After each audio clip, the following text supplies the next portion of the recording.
Right. Welcome back. This is after a few little false starts, a few little wardrobe changes. Wardrobe Had a malfunction. couple of crumbs on me jacket, bit of a crumb. Had to do a little few changes according to the boss. So, but now we've passed the seal of approval and we're ready to rumble. Yeah. And I was just kind of saying, like, well, I'll give you a bit of pre-context first. Today we're going to kind of read through a few quotes from like some books and different things we've been reading lately, and just see how each other reacts to it. There's some things that we've read, and when we've read them, we've kind of been like, wow, that's kind of really resonated with me and stuck with me. So we've written them down and we're going to talk about them. Yeah, we haven't heard them for the first, this is the first time you'll hear mine and I'll hear yours. Yep. And but just before we get started, I was just going to talk a little bit about how the mind can kind of rob the magic of things when it's seen things too many times. It kind of starts to compartmentalize things. So I'm just looking through some of these right now, and I remember when I first heard them and wrote them down, I was like, oh wow, this is so profound, like this is so amazing. But I've read them a few times now, so my mind's used to them. So I'm reading through them now and I'm like, no, I don't know about that one. Well, I don't even know if I'll say that one. Like, you can kind of lose the magic of what something means to you if you like repeat it too many times, or if you like turn it into a task or turn it into a. So I think that's a lot of times with our podcast, like we try and avoid writing notes and coming up with things beforehand, because by the time you actually get around to doing it, it's almost just like loses its magic. Yeah, I think we like to feel the energy that we're both feeling on the day and just sort of run with that and see what comes up and what like resonates for us at that time and that point of the day or whatever's happened in the week. And I think it'll be interesting to hear your take on the little excerpts from your book and the ones from mine too, because equally like some of the things I read in my book that I'm going to be sharing, I might have read like over a week ago and they might have been really hitting then, but maybe not so much now. So I think this will be a fun little exercise. We were trying to think of some things to bring to the podcast just to change it up a little bit, because we do a lot of travel episodes. We're starting these more introspective episodes, and as Hugh said, we try not to plan too much. So the only planning we've done is sort of taking a few excerpts from a book that I'm reading, a book that Hugh's been reading. So yeah, should we get started? So for all you people who say fail to plan is planning to fail, not always. And even if these don't have the same magic for me as they did when I first read them, hopefully we can still spread the magic with you. Would you like to start, or do you want me to start? Should we do one at a time each? Yes. I can do one from mine. Mm-hmm. So my book, I've brought it with me to show you guys for those at home watching, is Ikigai. And it's a very famous book. You've probably heard of it before, or you might have seen the cover. Have you seen this book before I bought it? I have. We were reading it 5 minutes ago. Yeah, okay, so before that. Before then, yes. You will often see it at airports. I think I've seen it at Yes. pretty much every airport I've been to. And obviously because we go to Japan a lot, it's definitely one that stuck out for me. Yeah, I agree. We actually finished reading it this morning, so I was reading it to Hugh. I think he might have fallen asleep a couple of times, but the message hopefully sunk in. But what I wanted to read from this, I'll read the first bit. I've written it in my little journal. So I've actually forgotten what this is, so it'll be good for me to refresh my memory. Okay, so without giving any context, I'm just going to read it. Seeing that how do you say that word? Cynicism? Cynicism, yep. Seeing that cynicism did not give him a sense of well-being, Zeno abandoned its teachings to found the school of Stoicism. Did I say that right? Stoicism. Which centers on the idea that there is nothing wrong with enjoying life's pleasures as long as they do not take control of your life as you enjoy them. You have to be prepared for those pleasures to disappear. What do we think about that? Would you like to do your interpretation first or hear my interpretation first? I think you give me your interpretation first. Okay, so that's pretty much talking about in spirituality, pretty much all paths and sects of spirituality talk about avoiding attachment. So you can experience anything in life and enjoy it, but the goal is to not become attached. Attachment is suffering, is what spirituality kind of proposes, that like anything that you get too invested in, that you put your identity into, it becomes a part of yourself, and you now have that attachment, so that if at any point it's taken away from you, or it diminishes or it declines over time, you see that as, this is me losing a part of myself. This is me deteriorating. This is me that's disappeared. And suddenly it's a big wound inside of yourself, and you're depressed and everything's going wrong in your life. However, if it's just something that's there and you aren't attached to it and you're just enjoying it, whenever it's gone, and everything does go eventually, it's not going to leave an impact on you. Yeah. Yeah, I felt similar things to what you just said. And I actually read a bit more this morning, and I'll bring it in when we get up to the next excerpt. And it was quite similar, and it's that whole message of like exactly what you just said. Don't be attached to anything in life, because it might seem negative, but it's actually a bit more of a realistic way to live. And I feel like I adopted this sort of mentality a few years ago when I let go of any expectations. So whilst you've got to have some expectations in life of like, I expect myself to hold myself to a certain standard, or I expect certain things in life, but it's like letting go of that a little bit allows for so much more happiness, I feel. And it's the same with this. It's like, be prepared for things to come and go in your life, whether that's a person or if that's a thing or a goal or whatever it is. But don't get too attached to it, because things are so fleeting and they can come and go. And yeah, like you said, not like identifying with something so heavily, because life is so fragile. And that was a word that came up a lot in this book. And there's a beautiful chapter about infragility, which was so interesting towards the end of Ikigai. Yeah, that's kind of my take on it. Awesome. Do you want to give me one of yours? The first edition of the book club series. Yeah.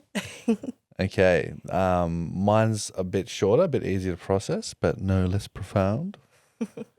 Tell me what you think of this and what this means to you. Your new life will cost you your old one. I love that. What do you reckon? Give me a little. Give me your 2 cents. Give me a 5 cents on that one. Say it again. Your new life will cost you your old one. I really like that, because I think in life you change so much, and we're not meant to be this like thing that stays the same forever. Like, that's just not the way life is. And I think in changing and becoming perhaps a new version of yourself, or a better version of yourself, because maybe not everyone is striving towards that, but I think for us and the people in our circle, a lot of them are always trying to better themselves, and that's why we are attracted to those kinds of people. And I love that whole mentality of, it's like, I've actually heard this in a different format before, but it's like the old you has to die to allow your like new self to be like reborn. And it's similar kind of like words, and sounds almost a bit morbid, but it's so true. It's like you have to let go of the old you that maybe, okay, like I'll give myself as an example. For me, becoming the version of me that I am today, the Liz that I am today, I had to almost like, sounds awful, but like I almost had to like kill old Liz. Like I had to kill limiting self-beliefs. I had to kill the false like negative narratives in my mind. I had to like put all of that to bed. A little bit nicer word might be let go, but we can go. Let We go. can go I with don't kill. know why I went real we can morbid go there. with kill if you want. Look, kill's a nice one as well.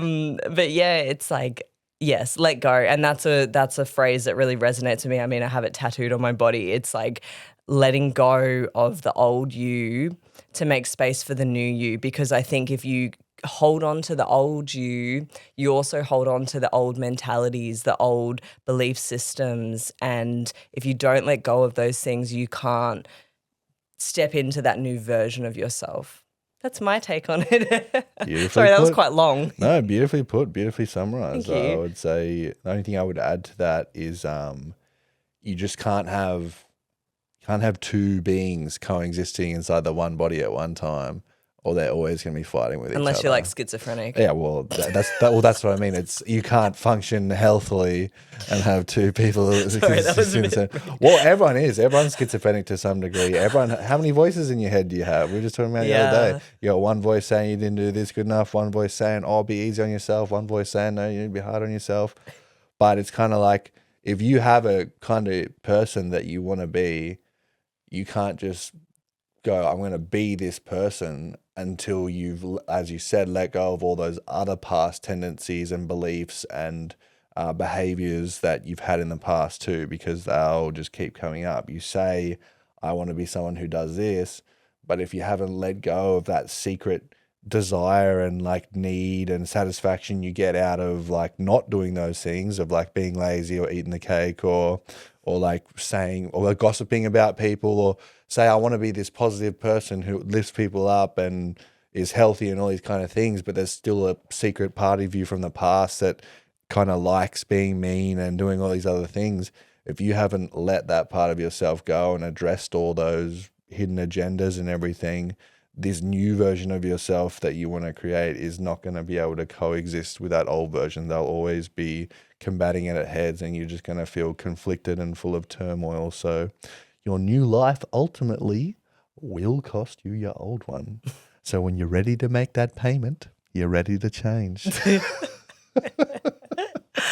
Oh, I love that though. I think, yeah, it may seem harsh, but it is the truth. You do need to let go of that older version of yourself. And I think it's important not to like be like, oh, I hate the person I used to be, or I hate the person I am now, and that's why I want to change. Because I'm just going to sneak a little bit in here. This is a little bit that I have here that kind of relates to that. So like the life you have now, you built it accidentally because like you were trapped and you were like surviving, and like whoever you are up until this point was like built by just like surviving and trying to get by. Because when you're younger, that's all you do. You're not thinking about, oh, I want to be the best me I can be. You're trying to just survive and get by, and that's how you create the personality and all the other traits that you develop. So now that you're older, you have more perspective and you can let all that go, but you're not cursing that stuff because that's what you needed. That's the person you needed to be to survive at that period of your life. So you're not upset or angry at yourself for developing these tendencies. Those were all survival tendencies. So you can kind of let it go with compassion, because if you let it go from a state of like hating it, then that's more so pushing it down.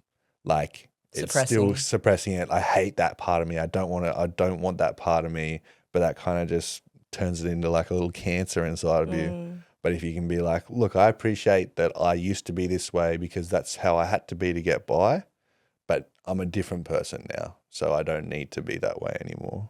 Yeah, can I ask you a question? Please. On this very topic, it's like thinking about our past selves. Do you hate like past you that was overweight and didn't have the strong mentality that you have now? It's interesting you asked that. I don't think I ever did. I don't think I ever hated myself for the decisions I made, because I know like how good food tastes, and I know like that for a child to be exposed to that, like why wouldn't they overeat and why wouldn't they do all those things?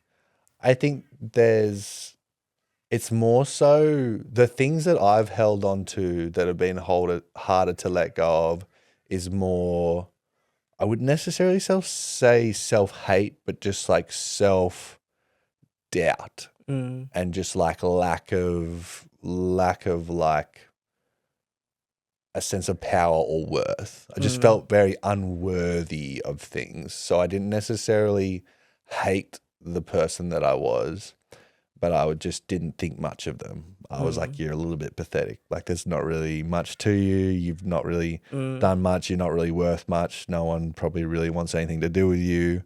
So those kind of feelings, just like almost like pity, but like pity and unworthiness. It was not so much hate. I wasn't like, oh, I hate you for doing that. It was just like lack of respect. I didn't respect myself, didn't respect the person that I was. Is that how you feel about your past self now, though, or that's how you felt more back then? I definitely have a lot more understanding for it now. I wouldn't necessarily say. It's interesting. Like, I definitely do carry it with me now because when I look, I'm sorry to those people out there who are severely overweight, but when I see a severely overweight person, my instant thought is like, "What are you doing? Like, get it together." Why aren't you looking after yourself? I was extremely obese and I could lose weight, so like, why don't you, kind of thing. And maybe that's not the nicest judgment to have. Maybe you should come in at it with a little more compassion. But so I definitely do think I do have a little bit of that. Not a whole lot of respect for things like that can be worked on. Like, sure, there are some people who have medical conditions and injuries that limit them from being able to exercise and everything else, and I would definitely have more compassion for those people.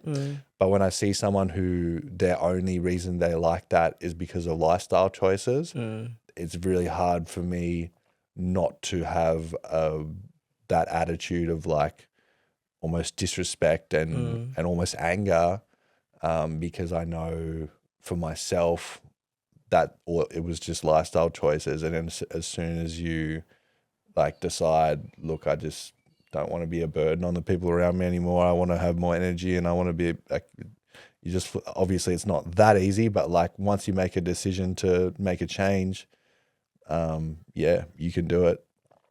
Yeah, when you want to change yourself, because that's what they always say. You can't expect someone to change unless they want to change themselves. So when you made that decision, it was like no turning back.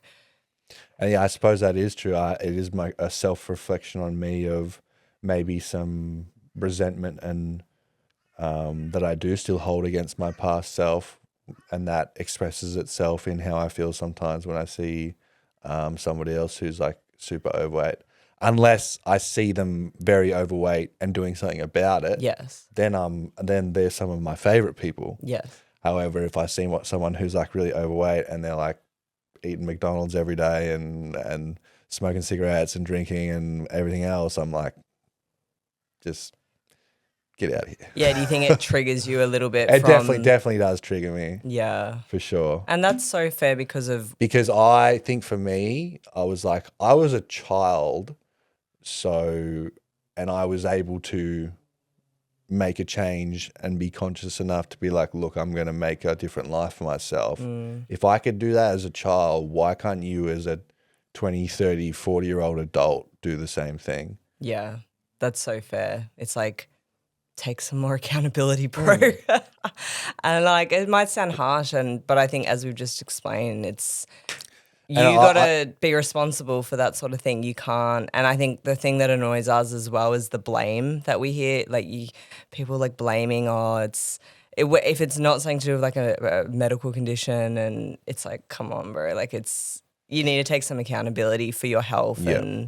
And I just want to give a little context here. I'm not talking about overweight. I'm talking about obese. So if you're just a couple of kilos overweight, if you've got a dad bod, if you've got whatever else, we don't mind dad bods. All power to you. I'm not having a go at that at all. I think I love food. I can see how easy it is to pack on a few extra kilos, and you can have a busy job. I can see how hard. Like, it's not going to be easy to exercise every day. So if you're not like physically fit, that's not what I'm talking about. I'm talking about the people who are like obese, like obscenely so, in your face, and just like doing nothing about it. Yeah, I really want to thank you for asking me that question, because I've never actually, like, I've always known that I've had a bit of a troubled relationship to my past self, but I've never really thought about the exact emotions that it was. So yeah, that's cool. It's definitely not hatred. It's definitely not anger. It's more so just like, just not valuing my past self, just not thinking that they have much value or much to offer.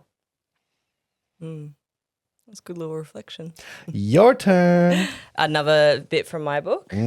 Okay. This is sort of a few excerpts from about 4 pages that all kind of say the same message. I just felt like all of this was really well written. So, in order to keep their minds virtuous, the Stoics practice something like negative visualization. They imagine the worst thing that could happen in order to be prepared if certain privileges and pleasures were taken from them.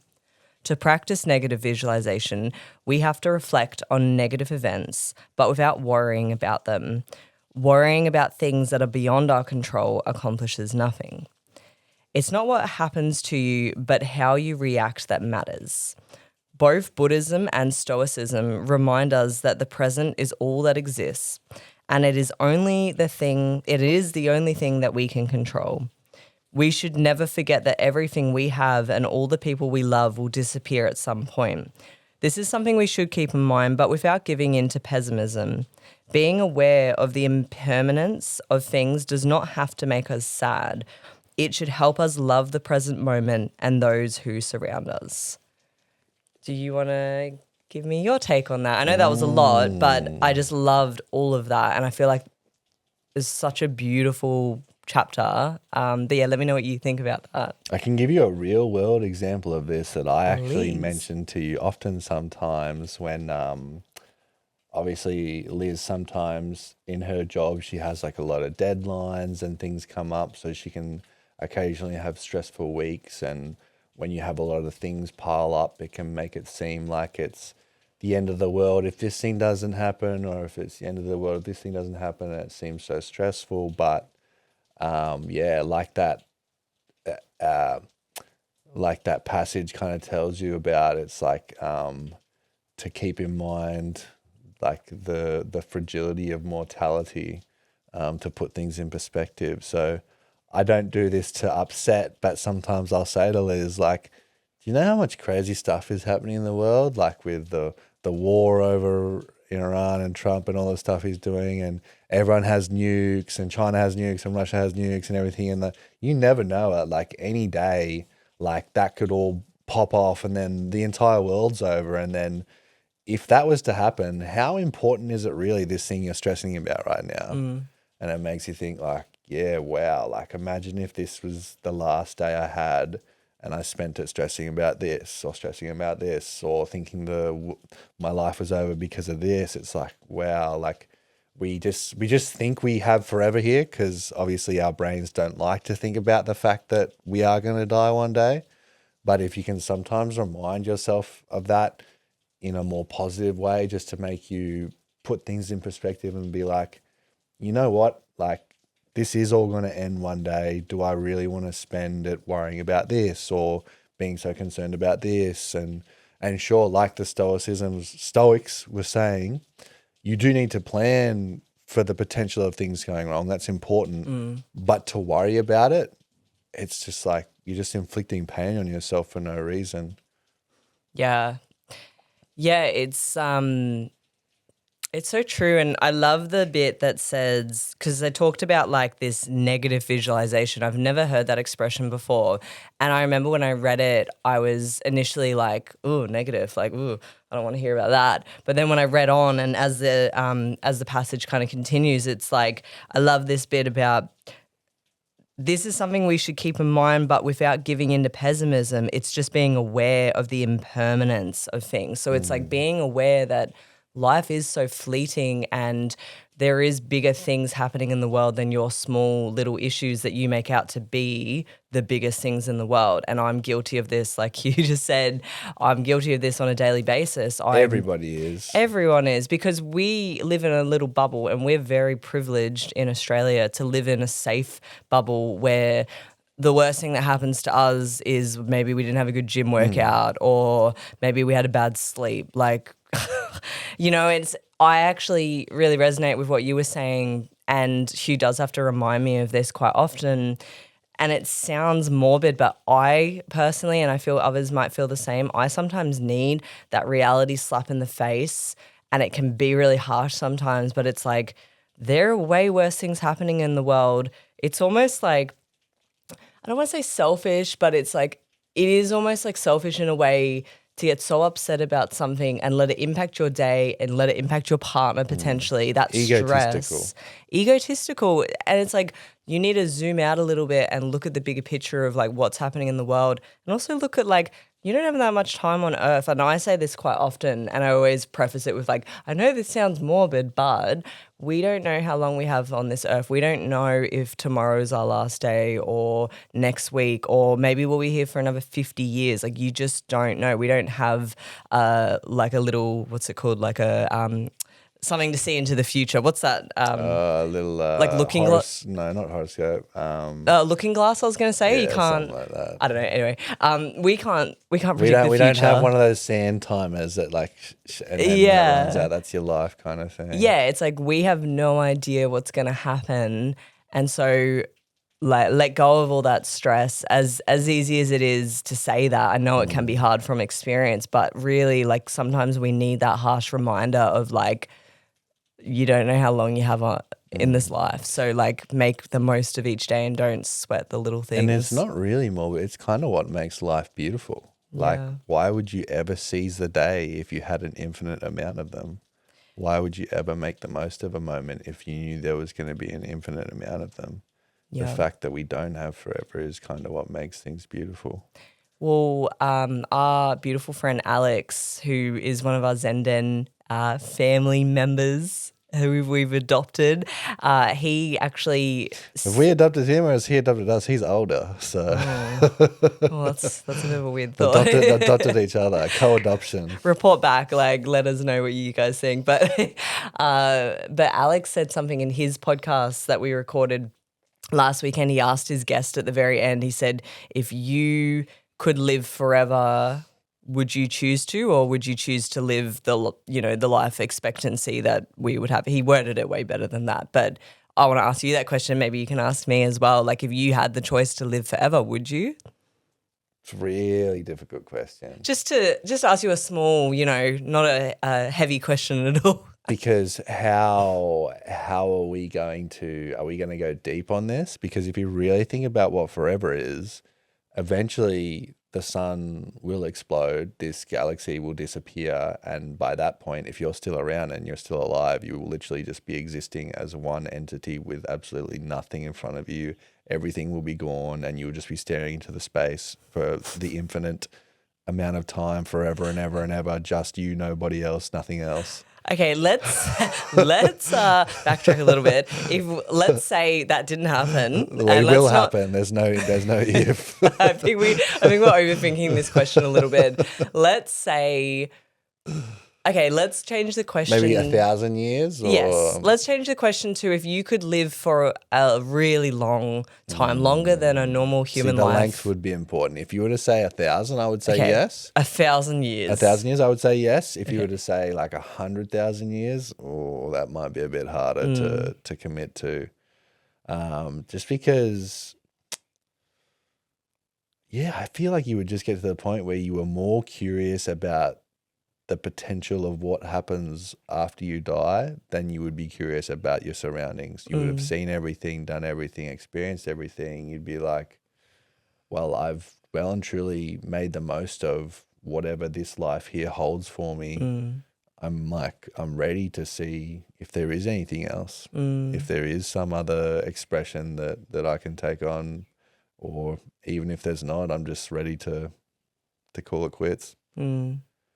Depends on the condition of your body too. Does your body age, or do you stay young the whole time? We don't have to go too deep on it. But yeah, I think that's interesting. Yeah. What about you? I think my knee-jerk reaction was to say yes, I would want to live forever, or I'd want to live for a long time. But after listening to your answer and reflecting on it a little bit more myself just now, I actually think the answer would be no. And the reason for that is kind of like what this whole Ikigai book is about. And sorry, I haven't even explained Ikigai in short form is like your purpose in life. That's basically it in a nutshell. And you can interpret it however you want, but that is the way I interpret it. And that's kind of the answer to my question. It's like I have my purpose in life and I already feel so fulfilled in life at the ripe age of 28. I can't wait to see what else happens in life for me, and I can't wait to continue fulfilling my purpose. And I feel that whenever my life ends, like if it was tomorrow, I can like wholeheartedly say I would be like so content and fulfilled because I'm yeah, and I'm very fulfilled in life. I'm very happy. And so whenever my time comes, I know that I am doing what I'm meant to do in life. I've found my Ikigai. I will continue to find my Ikigai. Like that might evolve over time, but right now I feel extremely content. So if tomorrow was my last day, if it was in 50 years, I would be okay with that. That's very interesting. You opened yourself up to a bit of examination there. Oh, here we go. You just said, so what is your Ikigai? What's your purpose, Liz? You feel like you found it? Yeah, I think it's not just one single thing. It's almost like Greedy. am I allowed to have more than one? You can have all the ones you want. There's no rules. It doesn't say I'm only allowed one. I think you're amazing enough to have as many Ikigais as you want. Have a whole family of Ikigais. Yeah. I think, look, I haven't actually thought about the way I would articulate it. I suppose it's all in my head, so I'll try my best to put it into words. But I think I get so much purpose and fulfillment out of my relationships that I have with with you and my friends, my family, and I feel just in that sense extremely fulfilled because I feel like I bring so much. I'm going to toot my own horn here because we encourage that behavior. I feel like I bring so much joy and happiness and warmth to the people in my life because I'm now like my true authentic self these days. And I feel like part of my Ikigai, my purpose is bringing that joy to other people in my life because I want to make them happy. And then I think I also do that through my work. So there's the relationships, but there's also my work, which is relationships as well. I feel like the way that the business is moving now with the focus on podcasting, and we've talked about this, like the passion we have for the format of podcasting, I feel very much aligned with my true purpose in life in pursuing that because I feel like we're giving people a platform to share their stories and to share wisdom and insight to people.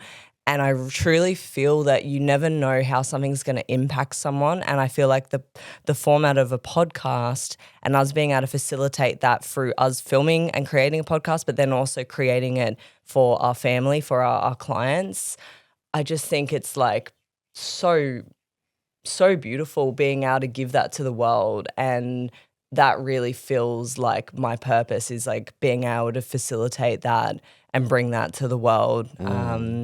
Yeah. Does that make sense? No, it's good. It reminds me of something I was reading the other day is that purpose is not a destination. It's an everyday process. So you find purpose in the things you do in the everyday rather than being like my purpose is to do this thing that's in the future. It's like I find purpose in the things that I do in my day kind of thing. So I've told you my Ikigai, but what is your Ikigai? Well, mine isn't quite as long and eloquent and detailed as yours, but when I think about my Ikigai, the words that come to my head is, it sounds a bit woo-woo, but like vibe raiser.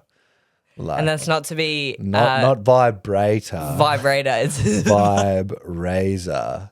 I just feel the most in my element and like the most doing what I'm supposed to be doing when I'm like in like either with one person or in like a group of people, and especially if someone's like feeling down or if someone's like, oh, I've had this happen, or if they're stressed or if they're anxious or whatever it is, being able to kind of like crack a joke and make them see it in a little bit of a different light, and then have like a bit of a conversation, maybe say a few inspirational little quotes, a little G up, have a laugh with the person and see them go from low to high energy. Like that's definitely, I feel like when I feel the most like I'm doing what I'm supposed to be doing.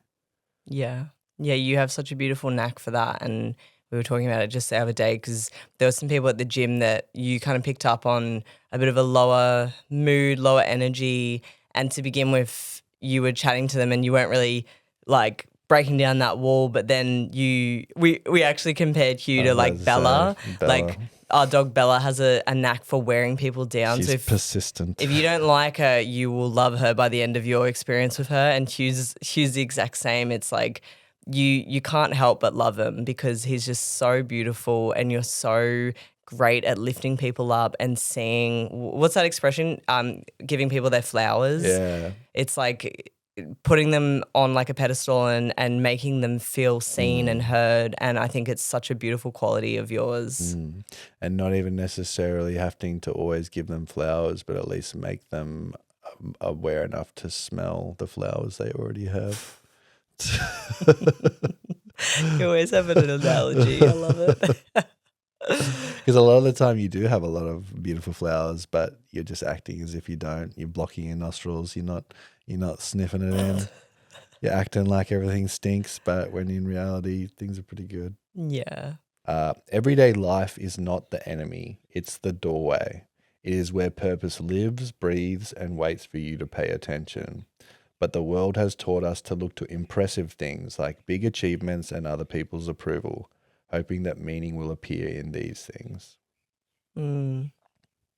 That's so similar to the very end of Ikigai. I love that we're going back and forth here, but it's so cool because both of our books. Also, tell us what your book is called. I know that wasn't from. I don't actually know. They're random. They're almost, well, the audio is definitely AI generated. I almost feel like the books could, because there's so many of them. Really? They don't have actual book titles. They just have like descriptions of what they're about. And I just listen to them and then I write down the things that resonate with me. Wow, that's they're so really cool. Like they're really interesting. profound and like they're really detailed and they go over heaps of different subjects, but it's the same AI voice for each one. And it has like it has a man in the corner like talking, but you can see that the talking doesn't sync up with the actual audio. So it's just like AI generation. Someone they've written in have AI look like it's saying this stuff. I feel like that's a really good use of AI though. Yeah. Like there's a lot of people badmouth AI, but No. I love AI. It's so good. And that's like such a perfect example. I think I just found the bit that I wanted to read to you that's so relevant to what you just said. Here we go. So this is actually at the very end of the book, spoiler, but here we go. So conclusion, our Ikigai is different for all of us, but one thing we have in common is that we are all searching for meaning. When we spend our days feeling connected to what is meaningful to us, we live more fully. When we lose the connection, we feel despair. Modern life estranges us more and more from our true nature, making it very easy for us to lead lives lacking in meaning. Powerful forces and incentives, money, power, attention, success, distract us on a daily basis. Don't let them take over your life. So I feel like that's kind of similar to what you just said. It's Very like similar. they're not the those motivations of like wealth and validation, whatever it may be. They shouldn't be like at the forefront of your mind when it comes to like your meaning and your real purpose in life, because those things are so fleeting. Yeah. I love that too. I think a lot of people sometimes will complain about like, oh, I'm not going to read that book because it pretty much said the same thing as what that book said. But it's like, no, I almost prefer that in a way. It like really makes it like ring true for me. If like this person with all their life experiences has come to this conclusion and that person with all completely different life experiences has come to the exact same conclusion, that solidifies for me that like this is some good stuff. Yeah, no, I love when you tell me something. It's happened the other day. I can't remember. You read something out to me and I said, I just read the exact same thing in my completely different book, just in different words. And I think that's also so beautiful about reading is that, or just anything in life. Like I love how like Hugh might interpret something or he might read something and it might really hit for him. I might read it, it may not hit for me, but then I might read something in my book that resonates with me. Like we all have to hear things sometimes in different lights and we all interpret things differently. But I think when you can find that like common meaning and it's really beautiful. And we love sharing little excerpts from our books. Books are really good just for helping you slow things down too and really get a bit of perspective on things. And you don't necessarily have to read. A lot of the time mine are just like audiobooks. So if you don't have time to read, if you're busy, just chuck an audiobook on or something. Yeah, I think whatever format you can do, whether audiobook or reading, we really encourage it. It's something. It's not lame. It's cool. It's cool to be informed. Yeah, it's cool to read. Yeah, so we love reading and we really encourage anyone to do it. I put a. What was that? We love reading. Reading is fun. I thought you were just having like a little episode over there. Stroke. Oh, we should love that. That's funny because it's not actually happening. Strokes are funny. Oh, God. You never know what you're going to get when you come to our podcast. It's well, neither do we, and that's why it's fun. Yeah, we love it. But yeah, I was going to say reading was on my vision board, and I've already finished. I finished 2 books already this year. One I did arguably start last year, which was The Let Them Theory by Mel Robbins. Absolutely love that book. But yeah, my next book is another Japanese-esque book, obviously, to keep it on brand. What are you going to be reading next? Are you continuing the one you're... It is for YouTube to decide. Whatever pops up in my reels, if one has a really good, cool title, I'll check it out. I'll give it like... And the other cool thing this AI generation system does, in the first like 5 minutes, it gives you like a summary of what's going to be in the book. So in the first 5 minutes, I can decide like, is this one I want to listen to or do I want to skip to the next one? Do you like that? Or because I know me, I don't like to know what I'm reading. I like that in these kind of books because these kind of books are more like mindset, just like profound topics and stuff like that. I don't like that if it's a fantasy book. Where it kind of like tells you already a summary of what's going to happen, or if it's like a autobiography and it gives you like a little rundown of their life. I don't like that. But if it's a book more so like this, I do enjoy it because one, it gives me a bit of a detail of what I'm going to listen to, and 2, it's like almost preps my mind to be receptive for the information that it's about to encounter. Like it knows, all right, it's going to be about this. So then I start to like assimilate it better. I don't know. I think that's just the way my brain works. Yeah. You kind of like to know what you're getting yourself into. Yeah. I don't have to know, but like there's only so many hours in a day. There's only so many books you can listen to. I don't want to get like halfway through one and be like, I have not enjoyed a second of this kind of thing. That's fair. Well, I feel like maybe that's a good place to end it. Was there anything else you wanted to... Oh, sorry. Did you have any more you wanted to read out? Okay. How about this one? I got one for you, Liz. You let me know what you think about this. Awareness is liberation. The moment you can see your life clearly is the moment you can choose a new one. Can you read it to me again? Sorry. Awareness is liberation. The moment you can see your life clearly is the moment you can choose a new one. So it's sort of talking about like having more self-awareness. That one's not really hitting for me. Can you maybe tell me how it resonates for you? So you are not going to be able to make any new choices or new decisions in your life if you can't already realize everything about the position you're in right now. Okay. So if you're constantly looking to the future as in, I want to be this, I want this, I want this, I want this, but you haven't recognized what your starting point is, you can't hope to get somewhere if you don't know where you are right now. But if you right now, even if it's comes back like completely negative, like I've got this going on, I'm stressed about this, I have these tendencies, I do these things, I have these behaviors, all it requires you is to be aware of them. And as soon as you're aware of them all, then you can make the change. But if you're not willing to look at those parts of yourself and you simply want things to be better, you're not going to be able to get to the better place because you haven't acknowledged where you are right now. Okay. Yeah, I understand. So it's like you've got to kind of look inward and identify like if there's things that you need to work on in life in order to move forward and grow. Like you can't expect to grow unless you address things that maybe need addressing. Yeah. I feel like what I wanted to read is quite similar. Can I quickly read my last little excerpt? This is actually not from a book. This is from a spiritual teacher who we absolutely love. His name's Mooji. He's Jamaican and he's such a vibe. We absolutely love him.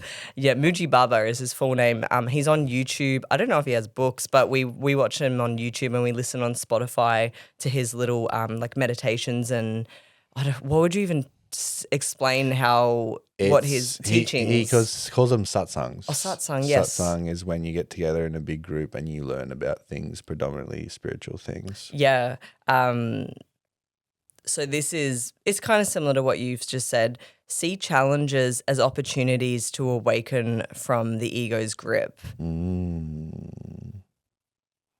See challenges as opportunities to awaken from the ego's grip. So it's kind of similar to what you were just saying. It's like, you're going to allow me to interpret yeah, this, you go, because I think my brain capacity is just kaput. Kaput. Can you read it for me one more time? Yeah. I actually am off coffee at the moment, if anyone cares. Well, I haven't had any either, but I will. No. Hugh has more brain cells than me this morning. So, and for anyone at home listening who's curious, we have these little green tea bags that Liz has been happening. Yeah. And I think it was saying it's roughly about 30 milligrams of caffeine. Yeah. So what's that like a third of what a coffee is kind of thing? Yeah, I'm really enjoying being off caffeine though. Oh, sorry, off coffee. I'm going to try and push through till next week. See how I go. So see challenges as opportunities to awaken from the ego's grip. Give me your 5 cents on that. Resonates with something I read the other day. It's pretty much the same thing but written differently. Don't just have gratitude for the good things, but try to express gratitude for the challenges you have in life as well.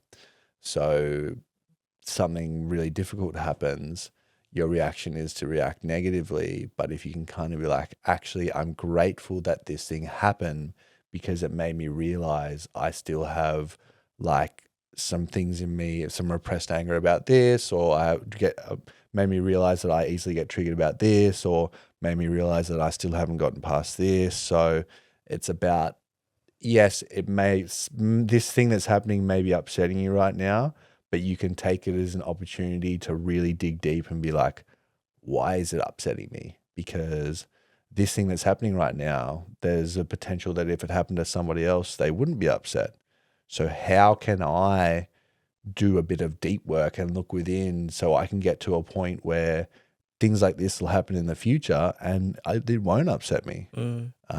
And so you have gratitude for the event happening, regardless of whether it's positive or negative on the surface, because either way it has something to teach you. Yeah, and how much better is it when you don't get angry and upset about something not going your way or something not turning out, the way you expected, rather than turning to like anger and frustration, being kind to yourself and going, do you know what? I think that happened to teach me something, or it's happened because like I always resort to, I sound so morbid on this episode, but I think it's just being realistic. Like I always think, if I get stuck in a red light, if I was going to go through that green light, maybe I was going to get in a car accident. They're going to kill you. Yeah. You're going to die. It's like, don't get upset that you got stuck at the red light, but maybe be grateful that, or sometimes to be less morbid, like I got stuck at that red light. I'm now going to be running 5 minutes late to something that I was trying to get to, like going to the gym. Time is an illusion. But now, I love these little... But maybe now that I'm running 5 minutes behind to the gym, I might run into someone who I wasn't going to run into, and then I'm going to have a really profound conversation with them because, the timing of the universe. Yeah. And I'm such a big believer in everything happens for a reason. I feel like I've taken this slightly out of context. No, that's a lot more easier to relate to than like us. I stubbed my toe, but I'm happy because maybe I would have died if I didn't stub my toe. Saying like I stubbed my toe, so now I can practice being calmer, and maybe because, as you said, 5 minutes later, maybe I'll now catch somebody that I wouldn't have caught otherwise, or maybe the fact that I have to stop at this red light is giving me a sign that like I need to like calm and like have a bit of decompression time. If it had been a green light, I would have still been revving and speeding and everything. But because it's red, it's like I'm going to take this opportunity to take a few deep breaths and just relax into what I'm doing. I'm grateful, like rather than being like, oh, got stuck at the red light. It's like I'm grateful because now I get an opportunity to take a breath, like you just said, and like how many times have we had instances like this where something hasn't gone our way, like traveling or something we've planned hasn't gone our way, but then it opens up space for something so beautiful to happen, or someone we meet that we weren't going to meet otherwise if the original plan had taken place. That happens to us constantly. All the time. Yeah, not cutting yourself off to the possibilities that may arise. So not just being like, oh, this is a purely negative event and there's no way anything positive can come from this. Accepting it and being like, on the surface right now, this has been presented to me as something negative because of intentions that I had going into this event, but I have no idea of knowing what this is actually going to lead to, which may actually end up me in a better, happier position than if things had gone the way that I intended them to go.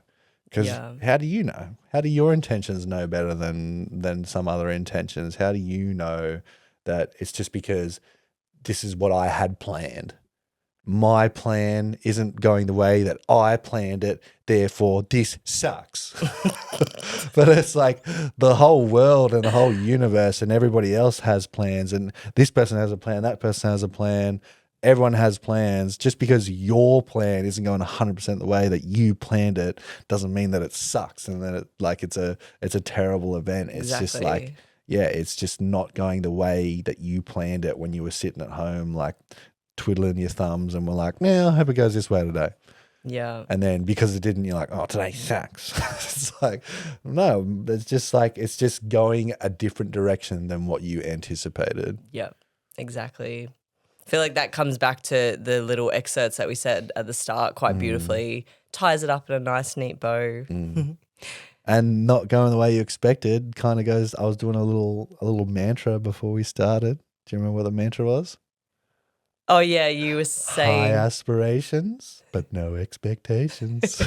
Yeah, I said, do you want to take a couple of deep breaths before we start? And I'm trying to do these deep breaths and he keeps like saying this mantra and I was like laughing. Well, it's what I like because it's like you can definitely wake up and hope, like, I hope this happens. I hope this really cool stuff happens. Like, I hope I have a great lift at the gym today. I hope that I see my friend today. I hope that it's sunny today.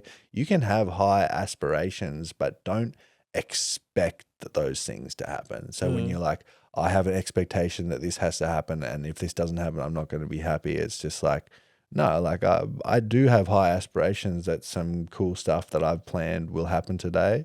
But if it doesn't, it's not going to disturb me because it's just like it's just like a aspiration. It's not, I don't expect the day to follow my plan. Yeah, how much happier you are in life. We talked about this earlier in the episode when like your expectations are a bit more realistic and you don't set such high expectations for your day. It's like life is so carefree when you're like, I'm just going to take the day as it is and see what happens. You just open yourself up for so much more happiness and joy as opposed to like, I feel like you're setting yourself up almost for like failure and like upset. Oh, 100% you are. If it's the opposite. It's like, how can you know how the day's going to go? You're just sitting here at home and you're like, this is going to happen, this is going to happen, this is going to happen, this is going to happen. Yeah. No, you don't know that. Like, why would you set yourself up for failure in that way? Why would you be like, oh, all these things have to happen and for me to be happy? It's like, no, can't you just like be happy and then just see what happens? Exactly. Yeah. Well, I love this. I think we'll do more episodes like this, introspective, but it's almost like a little book club. Let us know in the comments if you would Yeah. like to see more book club. And if you have any book recommendations for us, would love that. Might not read them, but Oh, no, we'll give them a go. I'll look at the blurb, see if I like it. But yeah, thanks for joining us, everyone. We'll wrap it up there. We'll see you on the next episode. We'll do an English bye-bye today. An English one, hey? Or Japanese, I suppose. Goodbye. That's so boring. I want the Japanese one. Okay. Bye-bye. Bye-bye. Bye-bye.